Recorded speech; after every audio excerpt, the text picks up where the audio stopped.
জয় কৃষ্ণকালী মায়ের জয়। নমস্কার, আজকে আপনাদের সামনে আমি নিয়ে এসেছি একটা বিরাট খুশির খবর। কৃষ্ণকালী মায়ের ভক্তদের জন্য একটা বিরাট খুশির খবর। খুশির খবর এই কারণে বলছি, কৃষ্ণকালী মায়ের মন্দির নতুন করে একটা জায়গার মধ্যে তৈরি হচ্ছে এবং সেই জায়গাটা কোন জায়গা সেটা আপনাদের আমি এই ভিডিওর মাধ্যমেই জানিয়ে দেবো। আপনারা আগে মায়ের হাসি মুখটাকে দেখুন যে কতটা খুশি আছে কৃষ্ণকালী মায়ের। মন্দিরের কাজ শুরু করতে পেরে মঙ্গলা মা।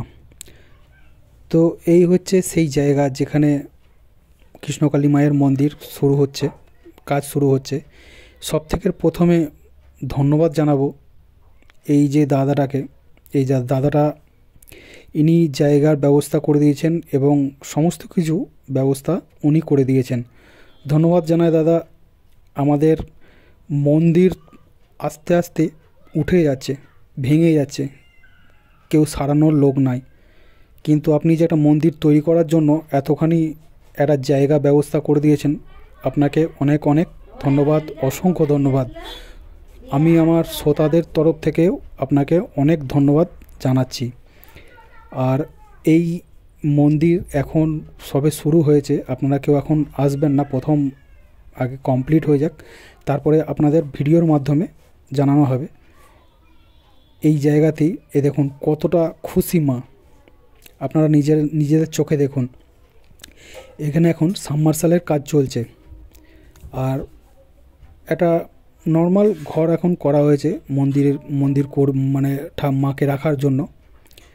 এই চায়না পাঁচিল দিয়ে একটা নর্মালি ছোটো একটা ঘর করা হয়েছে মন্দির, যেখানে কৃষ্ণকালী মা থাকবেন, সেই মন্দিরেই পুজো হবে।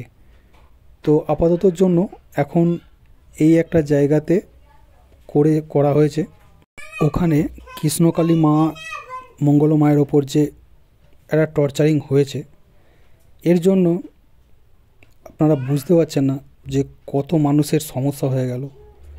টোটোওয়ালা সে নিত্যদিনের একটা ইনকাম ওই যাত্রীদের নিয়ে করছিলেন এবং ওখানে যারা ফুল মালা, পুজোর ডালা, এই সমস্ত জিনিস বা খাবারের দোকান, এখান থেকে একটা কিছু মানুষের আয় হচ্ছিল, ইনকাম হচ্ছিল, তাদের সংসার চালানোর একটা রাস্তা হয়েছিল।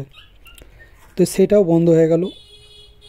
এখন আর তো কিছু করার নেই, কারণ নিজেদের পায়ে নিজেরা কুড়ুল মারল এবং একটা জায়গায় যখন ভাইরাল হয়, সেই জায়গাটার একটা নাম তৈরি হয়ে যায়।